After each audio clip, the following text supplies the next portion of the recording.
Hello friends, good afternoon to all of you and welcome back to my YouTube channel ePartCom. So friends, आज मैं cost accounting में cost accounting की video upload करने वाला हूँ। तो फ्रेंड्स, आज हम कॉस्ट अकाउंटिंग में हम डिस्कस करेंगे सिस्टम ऑफ वेज पेमेंट या मेथड्स ऑफ रिम्यूनरेशन जिसको हम बोलते हैं। तो इसको हम बोल सकते हैं methods of remuneration, methods of remuneration, और इसको हम कह सकते हैं system of wage payment, system of wage payment. So friends, before starting my this topic, first of all I want to request to all of you that आपने अगर मेरी previous videos अगर अभी तक नहीं देखी हैं तो please go and watch my previous videos, क्योंकि ये सारी वीडियोस आपस में क्या हैं, लिंक्ड हैं. जो भी मैं वीडियोस बना रहा हूँ ये सारी वीडियोस कंटिन्यूएशन में हैं और एक दूसरे से लिंक्ड हैं. अगर आप मेरी प्रीवियस वीडियोस नहीं देखेंगे तो आपको ये वीडियो समझ में शायद ही है आ भी सकती है, बट कभी कभी ऐसा होता है कि भाई पुराने कॉन्सेप्ट अगर नहीं आपने पढ़े हैं समझे हैं तो आपको ये कॉन्सेप्ट समझ में नहीं आएगा. तो फ्रेंड्स, प्लीज़ रिक्वेस्ट है कि आप पुरानी वीडियोज़ मेरी देखें, और अगर आपको कोई डाउट है तो please ask me in comment section. I will try my best to solve those queries or to solve those problems और जो भी आपको डाउट्स हैं, ठीक है. I will try to solve those doubts. तो फ्रेंड्स, आज हम जो टॉपिक स्टार्ट करने वाले हैं that is methods of wage payment, जिसको हम बोलते हैं सिस्टम ऑफ वेज पेमेंट, ठीक है. ये मेथड्स ऑफ रेम्यूनरेशन बोलते हैं या सिस्टम ऑफ वेज पेमेंट बोलते हैं. तो हमको पता है कि हमारे इंडिया में जो हमारी डेवलपिंग कंट्री इंडिया है, यहाँ पर जो भी हम वेज सिस्टम, दो वेज सिस्टम जो है, दो सिस्टम ऑफ वेज पेमेंट हमारे यहाँ बहुत ही फेमस है. वो कौन कौन सा है? पहला तो है time rate system, time rate system, और दूसरा है पीस रेट सिस्टम. दूसरा है पीस रेट सिस्टम, ठीक है. अच्छा, ये तो जो दो हमारे ये जो दो सिस्टम्स हैं इनको हम बोलते हैं ट्रेडिशनल सिस्टम, ट्रेडिशनल मेथड. इसको हम ट्रेडिशनल मेथड भी बोल सकते हैं कि that these two methods are called traditional method of wage payment. इसको हम ट्रेडिशनल मेथड भी बोल सकते हैं कि हमारे वेज पेमेंट के बहुत ही घिसे पिटे, बहुत ही पुराने, बहुत कई ज़मानों से चले आ रहे हैं. ये ट्रेडिशनल मेथड हमारे हैं जिसको हम फॉलो करते हैं for the payment of ways. आज भी हम यही दो मेथड्स को ज़्यादातर फॉलो करते हैं, time rate system and piece rate system. क्या है ये, इसको हम आगे भी डीपली डिस्कस करने वाले हैं, ठीक है. और उसके बाद हमारा जो है जो मॉडर्न सिस्टम आया है उसको हम बोलते हैं इंसेंटिव प्लान्स.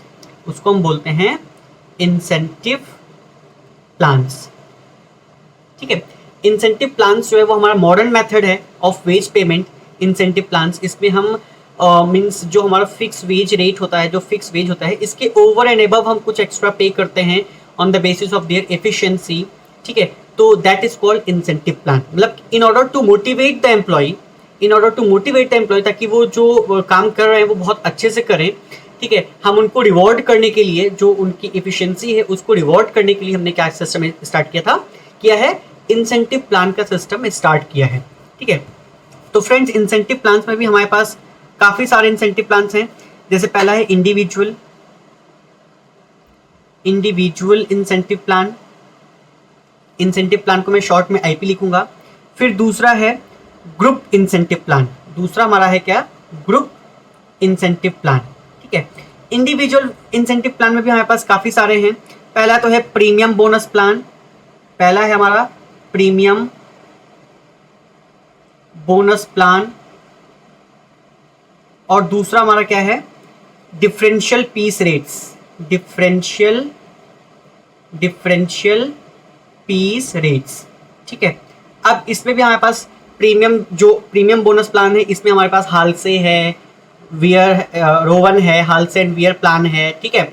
और क्या कहते हैं कि जो डिफरेंशियल पीस रेट सिस्टम है उसमें हमारे पास टेलर्स है, मैरिक्स हैं, गैंट्स है, जो कि हम आगे पूरी इन इंसेंटिव प्लान्स को आगे की जो इस पूरी वीडियो में मैं डिस्कस करने वाला हूँ. ये तो मैंने एक मोटा आपको फ्लो चार्ट के मतलब कि वे में आपको समझाया है कि किस किस तरह के हमारे पास इंसेंटिव प्लान्स हैं मैंने एक फ्लो चार्ट के थ्रू आपको समझाने की कोशिश की है, अभी आगे मैं इसको एक्सप्लेन भी करने वाला हूँ।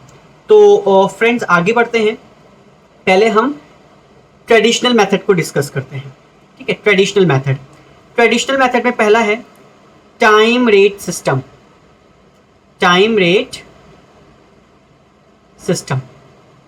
जैसे हमको नाम से ही पता चल रहा है, टाइम रेट सिस्टम में हम क्या करते हैं, under time rate system of wage payment the employees और the workers are paid on time basis. It means that they have been paid on the basis of number of hours worked. वो कितने घंटे काम करेंगे, ठीक है, उस घंटे के बेसिस पे हम क्या करेंगे, उनको पे करेंगे। अच्छा, टाइम रेट सिस्टम में जो है जनरली हमारे यहाँ जो एम्प्लॉयज़ हैं उनको हम टाइम रेट सिस्टम पे ही देते हैं। टाइम रेट सिस्टम क्या होता है हमारा, आवरली भी हो सकता है, घंटे के बेसिस पर, डेली हो सकता है, डेली वेज रेट, जैसे हमारे यहाँ जो डेली वेज रेट पे जो हमारे मजदूर वगैरह होते हैं, जो प्लम्बर्स या जो क्या कहते हैं मेंशन्स होते हैं, ठीक है, जो हमारे घर वगैरह बनाते हैं, राजमिस्त्री जिसको हम बोलते हैं, तो वो हमारे लिए क्या होते हैं, वो डेली वेज रेट पे होते हैं। ठीक है, तो वो भी हमारे टाइम बेस पे होते हैं। उसके बाद हमारा ये वीकली भी हो सकता है, बहुत जगह बहुत सारे कंसर्न्स ऐसे फैक्ट्रीज हैं जो वीकली पेमेंट करते हैं, और जनरली हम क्या करते हैं, मंथली पेमेंट सिस्टम जो है हमारा वो हम फॉलो करते हैं। मंथली टाइम के बेसिस पे हम क्या करते हैं, तो टाइम रेट सिस्टम जो है उसमें हम आवरली रेट कर सकते हैं, डेली रेट कर सकते हैं, डेली रेट के बेसिस पर, वीकली रेट के बेसिस पे कर सकते हैं, या मंथली रेट के बेसिस पे उसको हम पे कर सकते हैं। ठीक है, तो under time rate system workers are paid according to the time they have been worked. ठीक है, सपोज दैट अगर मैंने कहा कि भाई जो टाइम रेट है, जो हमारा टाइम रेट है that is ₹2 per hour, that is ₹2 per hour. ठीक है, ₹2 पर आवर, और जो टाइम वर्कड है, हमने जो काम किया है वो कितने घंटे काम किया है, सपोज दैट 10 आवर्स हमने काम किया है, तो वेज कितना हो जाएगा, तो wage is equal to ₹2 per hour का रेट है, मल्टीप्लाइड बाय जितने घंटे हमने काम किया 10 आवर्स, तो ₹20 हमको क्या मिलेगा, वेज हमको मिलेगा on the basis of time. ठीक है, तो ये हमारा क्या हो गया, टाइम रेट सिस्टम हो गया। अच्छा, टाइम रेट सिस्टम की सुटेबिलिटी क्या है, किन किन ऑर्गेनाइजेशंस में जो टाइम रेट सिस्टम है वो सुटेबल है, तो suitability, time rate system is suitable in the concern where quality is more important as compare to quantity. हमको क्वांटिटी नहीं देखना है कि भाई हमको एक दिन में 10 यूनिट या 100 यूनिट प्रोड्यूस ही करनी है, नहीं, दिन भर में 1 यूनिट प्रोड्यूस हो लेकिन क्वालिटी हो। ठीक है, तो जहां पर हम क्वालिटी के साथ कंप्रोमाइज नहीं करना चाहते हैं, क्वांटिटी के साथ कंप्रोमाइज कर सकते हैं, वहां पर हमारा क्या है, टाइम रेट सिस्टम सुटेबल है। तो जहां पर quality matters, concern where quality matters. दूसरा है where output can not be measure in quantitative terms, where output can not be measure in quantitative terms. इसका क्या मतलब है, कुछ वर्कर्स ऐसे हैं जिनका जॉब ऐसा होता है जिसके काम को हम क्वांटिफाई नहीं कर सकते, जैसे वॉचमैन हो गए, सुपरवाइजर्स हो गए, ठीक है, ये मैनेजर्स हो गए। मैनेजर तो खैर बहुत बड़ी की बात है, वो हम वर्कर्स के यहाँ पे बात कर रहे हैं, तो वॉचमैन वगैरह हो गए या स्वीपर्स हो गए। ठीक है, तो उनके केस में क्या है कि हम उनके काम को क्वांटिफाई नहीं कर सकते हैं, तो उनके केस में क्या है, उन केस में जहां पे हम आउटपुट को क्वांटिफाई नहीं कर सकते हैं, वहां पर हमारा टाइम रेट सिस्टम क्या है, वो हमारा सुटेबल है। थर्ड क्या है, third where the worker is learner or an apprentice. Learner or apprentice, अगर कोई वर्कर अप्रेंटिस है तो जाहिर सी बात है वो उतना तो प्रोडक्शन कर नहीं पाएगा, तो अगर हम उसको पीस रेट के सिस्टम पे पे करेंगे तो वो हमारा क्या होगा, वो हमारा जो है क्या कहते हैं कि टाइम रेट सिस्टम पे हमारा सुटेबल नहीं होगा, क्योंकि वहां पर हम क्योंकि उसका तो प्रोडक्शन ही नहीं हो रहा है, भाई वो अप्रेंटिस है, वो कैसे प्रोडक्शन कर पाएगा। ठीक है, तो उस केस में हमारा क्या है, टाइम रेट सिस्टम पे हम उसको पे करेंगे। ठीक है, फोर्थ है where close supervision is possible. Where close supervision is possible, मतलब जो हमारा क्या कहते हैं कि जो नेचर ऑफ ऑर्गेनाइजेशन है, जो हमारा नेचर ऑफ वर्क है, वो स्मॉल लेवल पे है, बहुत ज़्यादा बड़े लेवल पे नहीं है, वहाँ पर हमारा जो क्लोज सुपरविजन है वो पॉसिबल है। हम देख सकते हैं कि कोई बंदा काम चोरी नहीं कर रहा है, वो कंटिन्यूसली काम पर है। ठीक है, जैसे हमारे यहाँ कोई प्लम्बर्स वगैरह आते हैं तो हम उनको बैठने नहीं देते हैं, हम भाई उनको देखते रहते हैं कि हाँ वो काम कर रहा है कि नहीं कर रहा है। ऐसा तो नहीं है कि जो एक दीवार बनाया वो चला गया फिर स्मोकिंग वगैरह करने, बीड़ी वगैरह पीने चला गया, नो, हम उसको क्लोजली सुपरवाइज करते रहते हैं कि वो पर्टिकुलर वो मतलब पूरे दिन ठीक से काम कर रहा है कि नहीं कर रहा है। तो जहां पर हमारा क्लोज सुपरविजन पॉसिबल है वहां पर हम क्या करेंगे, टाइम रेट सिस्टम को हम फॉलो करेंगे। ठीक है, इसके एडवांटेजेस क्या है? इसके एडवांटेजेस हो सकते हैं सिंप्लिसिटी, सिंपल है, हम कैलकुलेट कर सकते हैं भाई जितने घंटे काम किया multiply by per hour rate. ठीक है, तो क्या है, सिंप्लिसिटी है। दूसरा क्या है कि एक मिनिमम वेज रेट हमको फिक्स है कि भाई चलो ठीक है, अगर वो 10 घंटे हमारे यहाँ काम किया है, प्रोडक्शन कुछ भी ना हुआ हो, 1 यूनिट का प्रोडक्शन भी हुआ हो, स्टिल उसको हम जो उसका वेज है मिनिमम वेज, वो तो उसको हम पे करेंगे। ठीक है, तो यहाँ पर क्या है कि गारंटी ऑफ वेज है। दूसरा है कि supported by trade unions. Trade unions भी क्या करते हैं, इसको सपोर्ट करते हैं। क्यों? क्योंकि उनको काम चोरी करने का मौका मिल जाता है। भाई ट्रेड यूनियंस के लिए क्या है कि भाई जितना उनको काम चोरी करने के लिए वो हो जाए उतना ही अच्छा है। तो टाइम रेट सिस्टम में क्या है कि वो काम चोरी कर सकते हैं। भाई जाहिर सी बात है, अगर क्या कहते हैं कि पीस रेट सिस्टम होगा तो उनको मजबूरी को उनको प्रोडक्शन करना ही पड़ेगा। तो इस चीज़ को वो ट्रेड यूनियंस क्या है, अपोज करते हैं।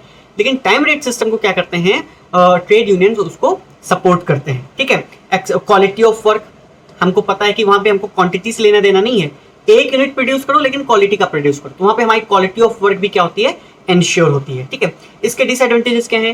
There is no any incentive for workers, बस जितने घंटे काम किया उतने घंटे का हमने तुमको वेज दे दिया, there is no any incentive. ठीक है, तो मैं यहाँ पे लिख भी देता हूँ, वैसे एडवांटेजेस डिसएडवांटेजेस लिखने की जरूरत नहीं है, मैं एक्सप्लेन कर दे रहा हूँ, आप अपना जॉट डाउन या उसको पेन डाउन कर सकते हैं। ठीक है, तो पहला क्या है, there is no any incentive, there is no any incentive for workers. दूसरा क्या है, लो क्वांटिटी। ठीक है, वहां पर हम क्वालिटी के साथ कॉम्प्रोमाइज नहीं करना चाहते हैं, लेकिन क्वांटिटी के साथ हम कॉम्प्रोमाइज कर लेते हैं। वहां पर हमारी जो क्वांटिटी होती है, हमारा प्रोडक्शन लेवल जो होता है वो कम हो जाता है।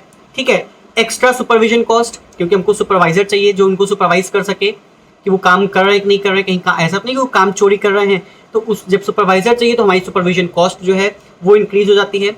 और जब हम टाइम बेसिस पे टाइम रेट सिस्टम पे वेज को पे करते हैं तो वहाँ पर आइडल टाइम होता ही होता है। मैंने कहा ना आइडल टाइम हो गई, भाई टाइम बेसिस पे कर रहे हैं, हमने उसको 2 घंटे की सैलरी दी लेकिन वो उनसे सिर्फ 1.5 घंटे काम किया, आधे घंटे तो लंच करना भी ज़रूरी है, उसको अवॉइड नहीं किया जा सकता है।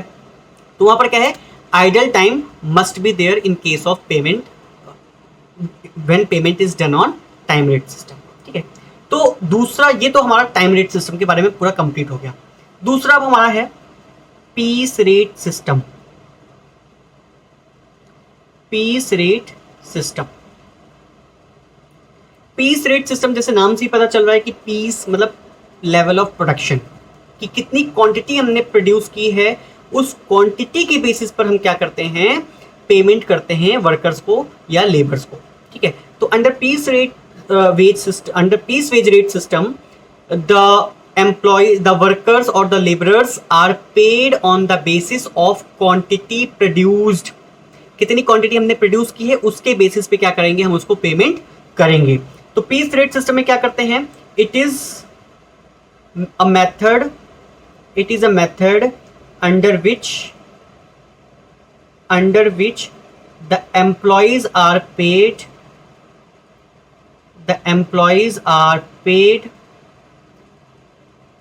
on the basis of quantity of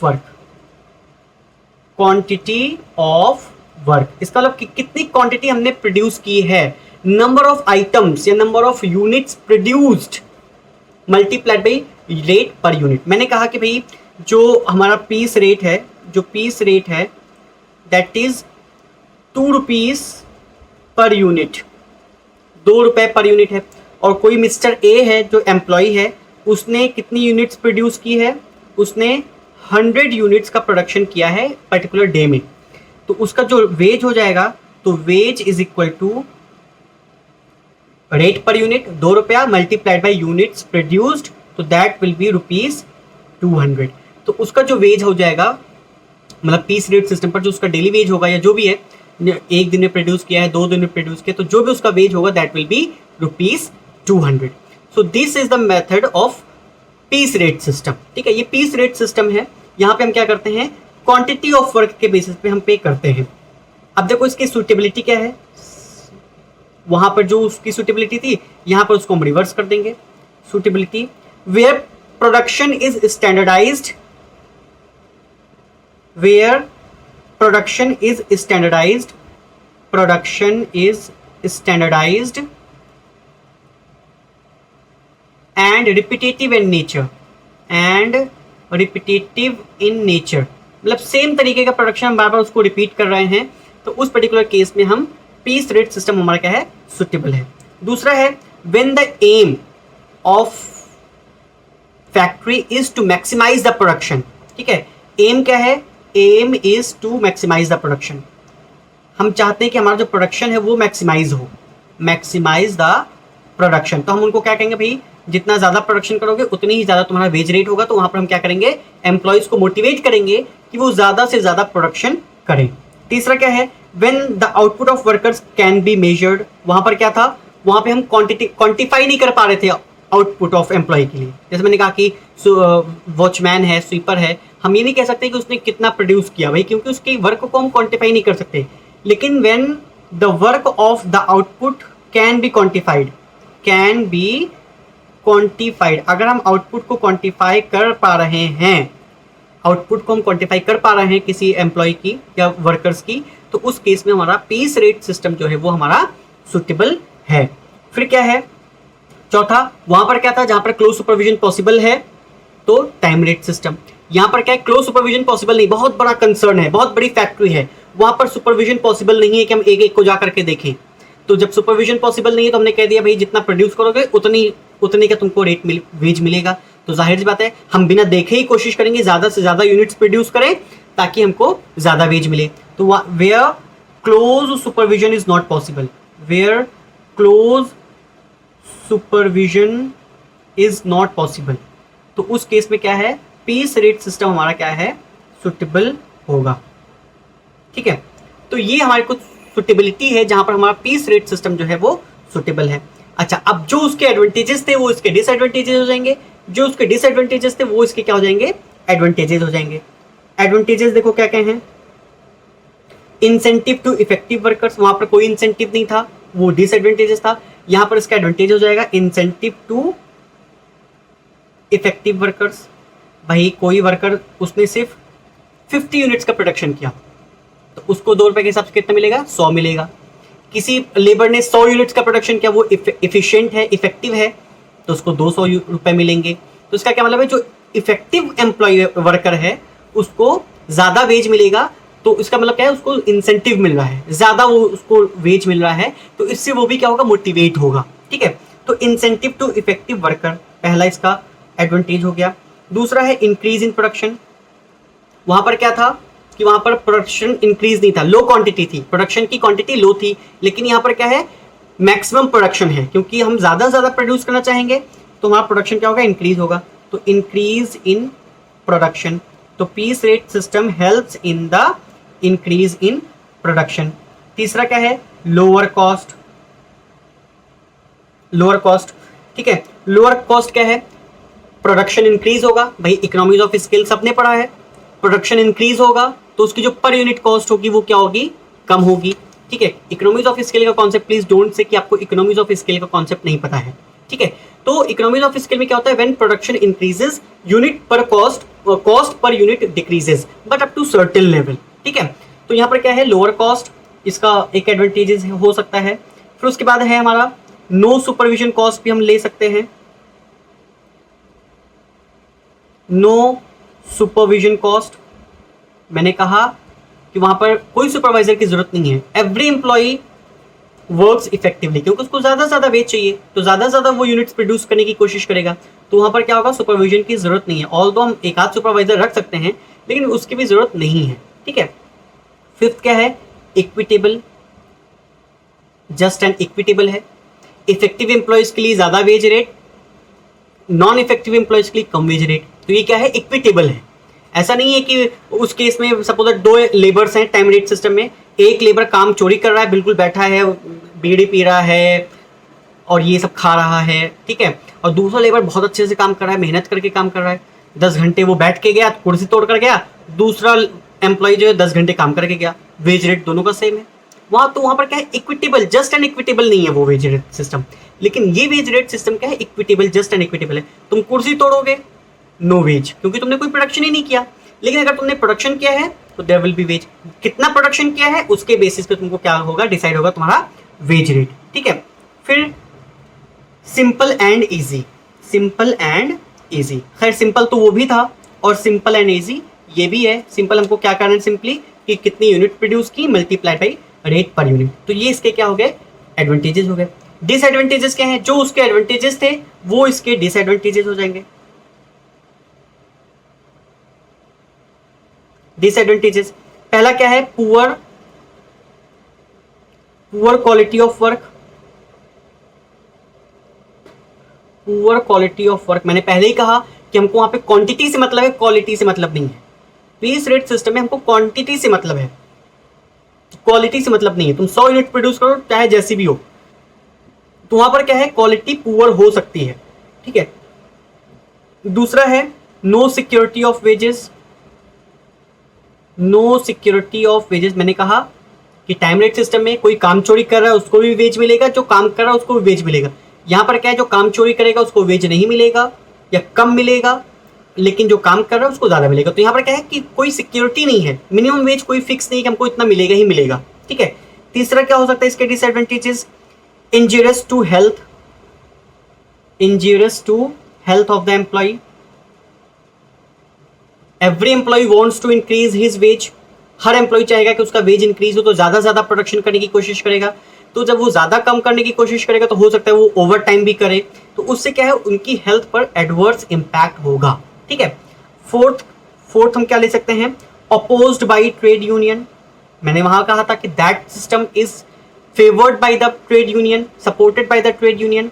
तो इसके डिसएडवांटेजेस क्या होंगे, opposed by the trade union, TU stands for trade union. तो यहाँ पर क्या है, ट्रेड यूनियंस जो हैं वो इस पेमेंट सिस्टम को क्या करेंगे, अपोज करेंगे। ठीक है, तो ये तो हो गया disadvantages of piece rate system. तो मैंने अभी तक क्या डिस्कस किया, मेथड ऑफ वेज पेमेंट में time rate system, piece rate system discuss किया, जिसमें हमने टाइम रेट सिस्टम के सुटेबिलिटी, एडवांटेजेस, डिसएडवांटेजेस और पीस रेट सिस्टम के सुटेबिलिटी, एडवांटेजेस एंड डिसएडवांटेजेस हमने डिस्कस किया। और उसका एक एग्जांपल लेकर के मैंने सॉल्व किया, छोटा सा एग्जांपल लेकर के, कि कैसे हम कैलकुलेट करते हैं wage rate under time rate system and piece rate system. तो ये तो हमारा था traditional method of wage payment. ठीक है, वो हमारा क्या था, traditional method of wage payment था। अब हम आते हैं इंसेंटिव प्लान्स पर। फ्रेंड्स, ये हमारा बहुत ही इंपॉर्टेंट टॉपिक है, इंसेंटिव प्लान्स। इसको मैं लिख देता हूं, वेरी वेरी इंपॉर्टेंट, बहुत ही ज्यादा इंपॉर्टेंट हमारा टॉपिक है, वेरी वेरी इंपॉर्टेंट। इसको अच्छे से करना है। ठीक है, तो इंसेंटिव प्लान्स हम इसको अच्छे से करने वाले हैं। इंसेंटिव प्लान्स, तो सबसे पहले तो हम देखेंगे कि इंसेंटिव प्लान्स हैं क्या। ठीक है, तो यहां पर क्या है, both time rate and piece rate दोनों के अपने एडवांटेजेस और डिसएडवांटेजेस हैं। भाई ऐसा नहीं कि पूरी तरह टाइम रेट सिस्टम ही अच्छा है या पूरी तरह हमारा पीस रेट सिस्टम ही अच्छा है। दोनों के अपने एडवांटेजेस हैं और दोनों के क्या हैं, डिसएडवांटेजेस हैं। तो इंसेंटिव प्लान्स में the primary purpose of an incentive plan is to induce a worker to produce more. यहाँ पर क्या किया हमने कि जो इंसेंटिव प्लान है उसमें हमने इन दोनों के बेनिफिट्स को मिक्स करके हमने क्या कर दिया, दोनों को मिक्स करके एक ऐसा प्लान क्रिएट कर दिया कि जो लेबर्स हैं, जो वर्कर्स हैं, वो इंड्यूस हो सके टू गिव देयर बेस्ट, ताकि वो अपना बेस्ट दे सके, मोर एंड मोर प्रोडक्शन कर सके और क्वालिटी प्रोडक्शन कर सके। ठीक है, quality production means quality as well as quantity. तो हमने क्या किया कि इंसेंटिव प्लान्स, जो हमारा बेसिक पर्पस होता है इंसेंटिव प्लान का, the basic purpose of incentive plan, the basic purpose of incentive plan. Friends, incentive plan को मैं शॉर्ट में आईपी लिखने वाला हूं इस पर्टिकुलर वीडियो में, और हर जगह आईपी का कुछ और मतलब हो सकता है, लेकिन अगर मैं इस वीडियो में आईपी की बात कर रहा हूं तो इसका मतलब वो क्या है, इंसेंटिव प्लान है। तो the basic purpose of incentive plan is to motivate employees to do their work effectively and efficiently।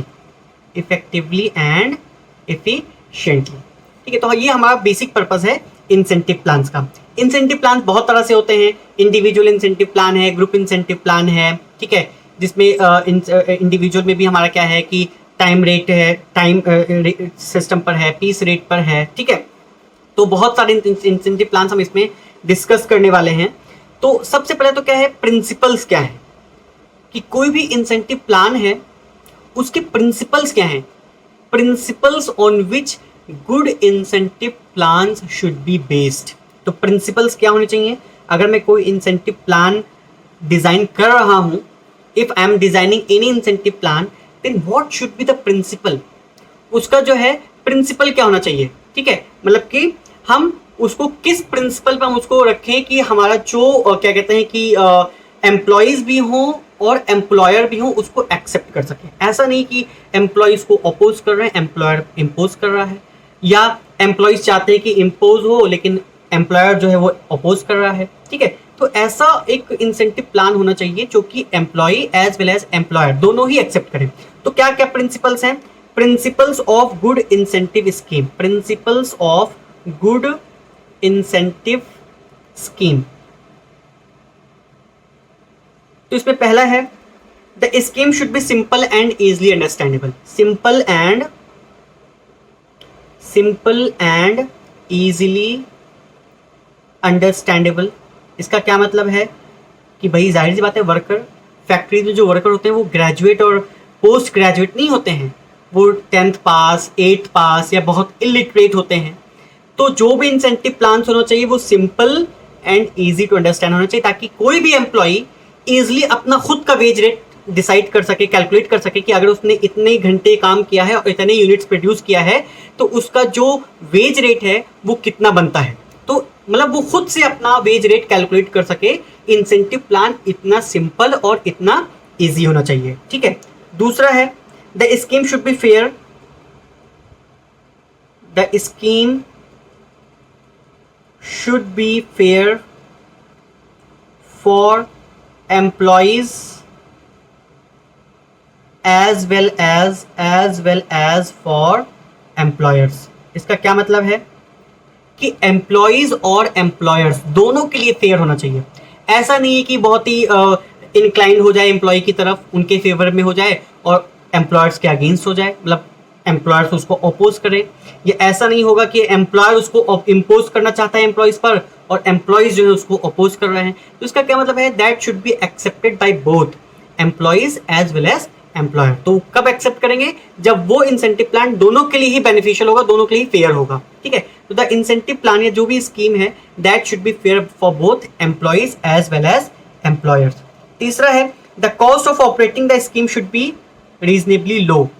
Cost should be low, cost should be low, मतलब ये जो इंसेंटिव स्कीम को ऑपरेट करने की कॉस्ट है वो लो होनी चाहिए। हर इंसेंटिव प्लान की जो कॉस्ट है that should be as low as possible, ठीक है, एज मिनिमम एज पॉसिबल।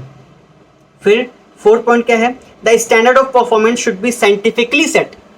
जो हम स्टैंडर्ड टाइम सेट करेंगे वो proper time study, motion study, जो भी हमारे साइंटिफिक मैनेजमेंट की टेक्निक्स हैं, जैसे हमने बिजनेस मैनेजमेंट पढ़ा था, टाइम स्टडी, मोशन स्टडी, ठीक है। तो इन साइंटिफिकली मतलब कि हमको जो स्टैंडर्ड टाइम सेट करना है वो साइंटिफिक वे में सेट करना है। ऐसा नहीं कि मैंने बिल्कुल लेमैन की तरह हमने एक सेट कर दिया 10 घंटा स्टैंडर्ड टाइम है। No, the standard time should be set using scientific method. बहुत ही साइंटिफिकली उसको हमें सेट करना है and should be within the reasonable reach of an average worker, ताकि हर कोई एवरेज वर्कर भी उसको क्या करे, अचीव कर ले। भाई ऐसा नहीं कि हमारे यहाँ क्योंकि एवरेज वर्कर्स ज़्यादा होते हैं, ऐसा नहीं कि वो सारे वर्कर्स बहुत अच्छे हैं या सारे वर्कर्स बहुत ख़राब हैं। भाई हर क्लास में ऐसा नहीं होता है कि या तो बहुत अच्छे बच्चे हैं तो बहुत ख़राब बच्चे हैं। कुछ बच्चे होते हैं जो बहुत अच्छे होते हैं, कुछ बच्चे होते हैं जो बहुत ख़राब होते हैं, और ज़्यादातर जो बच्चे होते हैं 75 और 80% स्टूडेंट्स होते हैं वो एवरेज होते हैं। तो इसी तरह से हमारे यहाँ वर्कर्स फैक्ट्रीज में भी क्या होते हैं, जो वर्कर्स होते हैं एवरेज वर्कर्स ज़्यादा होते हैं। तो जो हमारा स्टैंडर्ड टाइम ऐसा होना चाहिए कि एवरेज वर्कर्स उस टाइम को रीच कर सकें। ऐसा नहीं कि हमने अच्छे एम्प्लॉय जो बहुत ही इफेक्टिव और बहुत ही चुस्त दुरुस्त तंदुरुस्त हैं उनको ध्यान में रखते हुए हमने कोई स्टैंडर्ड टाइम सेट कर लिया और उनको सिर्फ वही जो 10% अच्छे एम्प्लॉयज हैं वही सेट अचीव कर पा रहे हैं, बाकी कोई अचीव ही नहीं कर पा रहा है।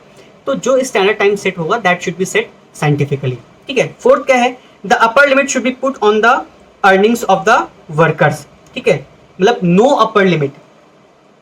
जो वेज रेट है हम मतलब वहाँ पे कोई मैक्सिमम कैप नहीं रखनी चाहिए, ठीक है। जैसे यूजीसी है, यूनिवर्सिटी ग्रांट कमीशन ने क्या किया है, जो गेस्ट फैकल्टीज होते हैं, तो गेस्ट फैकल्टीज का जो पर आवर लेक्चर है उसका रेट फिक्स कर रखा है।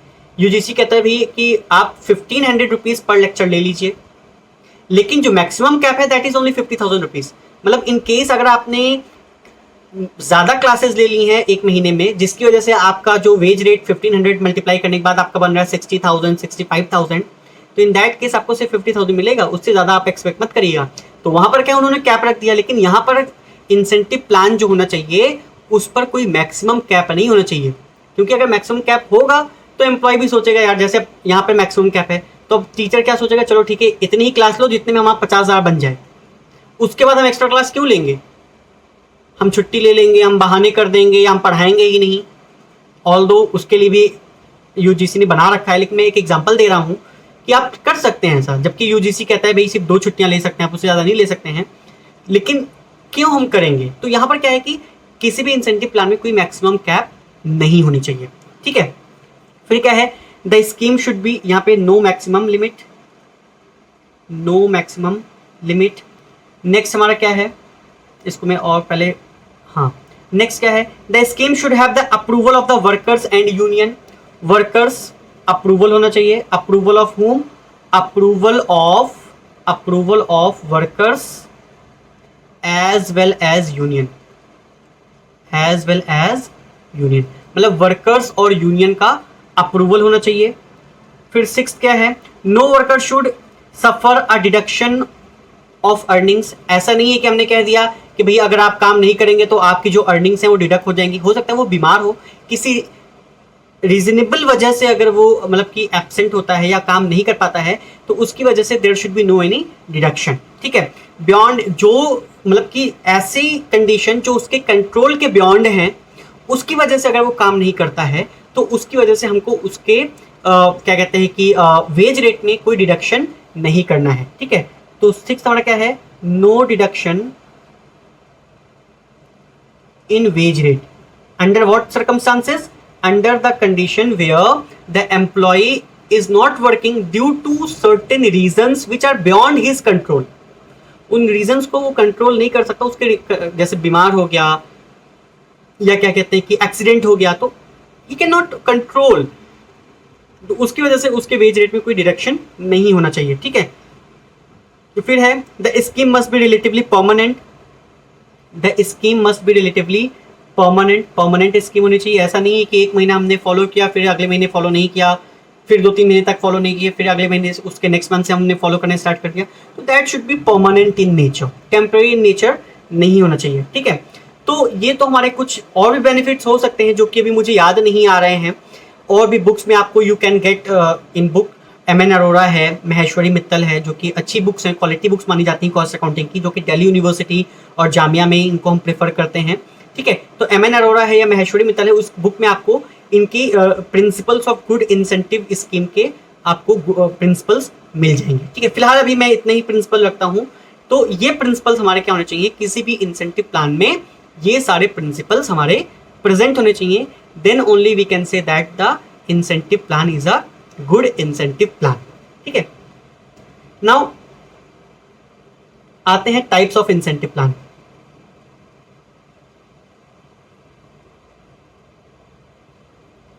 Types of incentive plan, types of incentive plan में हम काफी सारे टाइप्स पढ़ेंगे। जैसे पहला हमारा है हाल से प्रीमियम प्लान। अभी मैं सिर्फ यहाँ पे इनको जॉट डाउन कर दे रहा हूँ, जो डीपली डिस्कस हम इसको नेक्स्ट वीडियो में करने वाले हैं, ठीक है। हाल से प्रीमियम प्लान, हाल से प्रीमियम प्लान। दूसरा है हाल से वेयर प्लान या हाल से वायर प्लान भी इसको बहुत लोग बोलते हैं, हाल से वेयर या हाल से वायर प्लान भी हम बोल सकते हैं इसको, ठीक है। फिर तीसरा है रोवन प्लान, रोवन प्लान। फिर चौथा है हमारे पास मैरिक्स या Taylor's differential piece rate system, Taylor's, ये फोर्थ है, Taylor's differential piece rate system, piece rate system. फिर पांचवा हमारे पास है Merrick's differential piece rate system, या इसको Merrick's multiple piece rate system भी बोल सकते हैं। मैरिक्स, सर ये टेलर्स डिफरेंशियल पीस रेट और Merrick's multiple piece rate system में क्या डिफरेंस है, तो हम आगे डिस्कस करेंगे इसको, ठीक है। ये के है हमारा Merrick's multiple piece rate system, piece rate system. फिर सिक्स्थ है हमारा Gantt's task and bonus plan, Gantt task and bonus plan. फिर सेवेंथ हमारा है Emerson's efficiency plan, Emerson's efficiency plan. फिर उसके बाद हमारा है